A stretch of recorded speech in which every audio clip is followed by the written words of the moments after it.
भद्रक जिला तिहिडी KRS club अनुकूल आयोजक कृष्णसार युवक संघ सहित आयोजक विपदबंधु सेवा संगठन अमरपुर पश्चिमा पड़िया सोमवार प्रथम कोल्हो प्रीमियर लीग क्रिकेट टूर्नामेंट उद्घाटित हो जाइए।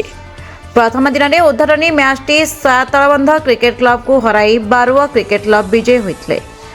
टॉस जीति प्रथम बैटिंग करथिबा सया क्रिकेट क्लब निर्धारित 12 ओवर समस्त विकेट हराई 99 रन संग्रह करथिले। यार जवाब में बारुआ क्लब मात्र 9 ओवर 100 रन संग्रह कर मैच टी को एकतरफा भाव हाथई नहीं। मैच टी को विद्याधर प्रधान और राजीव जेना परिचालन करथिले। द्वितीय मैच में नदीगा क्रिकेट टीम टॉस जीति बैटिंग करथिबा भद्रक पुराना बजार क्लब निमंत्रण करथिला। निर्धारित 12 ओवर समस्त विकेट हराई 124 रन संग्रह कर सक्षम होता। यार पिछा करी नदीगा क्रिकेट क्लब 11 ओवर 126 रंजिताकर्षक खेल प्रदर्शन कर विजेता घोषित होते। यह मैच टी को मधुसूदन विश्वाल मीनकेतन परिडा अंपायर भाव मैच परिचालन सहयोग करते।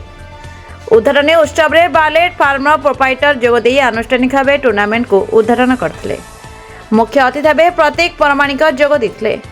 सम्मानित अतिथि कोल्हो सरपंच कैलाशचंद्र परिडा और फतेहपुर सरपंच प्रदीप बल जोगदी अरूप दास उन्नत खेल प्रदर्शन और राजा उन्नत खेल प्रदर्शन कर 2 इनिंग्स 2 प्लेयर को मैन ऑफ द मैच पुरस्कार प्रदान करते।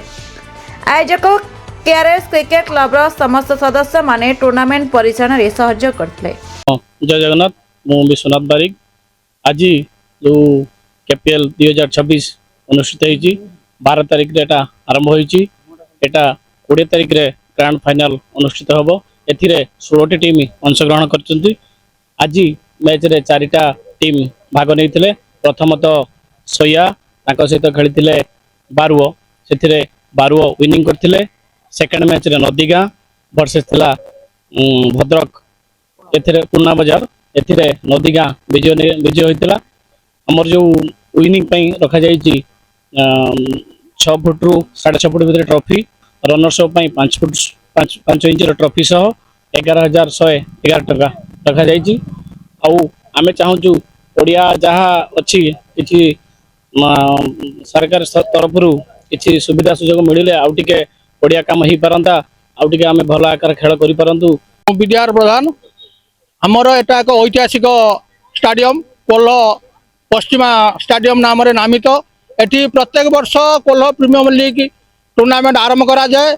एथिरे बहु दर्शक एवं बहु टीम मध्य भाग नहीं था 10-20 टीम भाग नहीं था।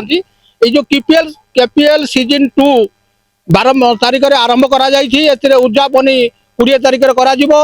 एथिरे उड़ीसार मान्यवर युव व्यापार क्रीड़ा मंत्री श्रीयुक्त सूर्यवंशी सूरज एथिरे मुख्य अतिथि भाव योगदान करिवे एवं ट्रॉफी प्रदान करिवे विनर को एवं रनर्स को मध्य ट्रॉफी प्रदान करिवे। ता परिवर्ते आम पंचायत कोल्हो फतेहपुर भाटपड़ा पंचायतर सरपंच एवं आम एठी बारलेट जड़े सफल व्यवसायी तांकर जे ओनर प्रतीक परमाणिक से मध्य मुख्य अतिथि भाव योगदान करी मो समस्त दर्शक बंधु मान को अनुरोध करी बहु संख्यार योगदान करी उद्यापनी उत्सव को जमीती सफल रूपायन देवे एवं समस्त दर्शक बंधु शुभेच्छु शुभाकांक्षी दूर थी जो मैंने डाकबाजी यंत्र जो शुणुले समस्त को आम तरफ हार्दिक अभिनंदन शुभेच्छा एवं शुभकामना। ये ऐतिहासिक ग्राउंड रे उपस्थित होगा समस्त को अनुरोध। भद्रक जिलू सुब्रजीत पाल का report the Republic Odisha 24 news.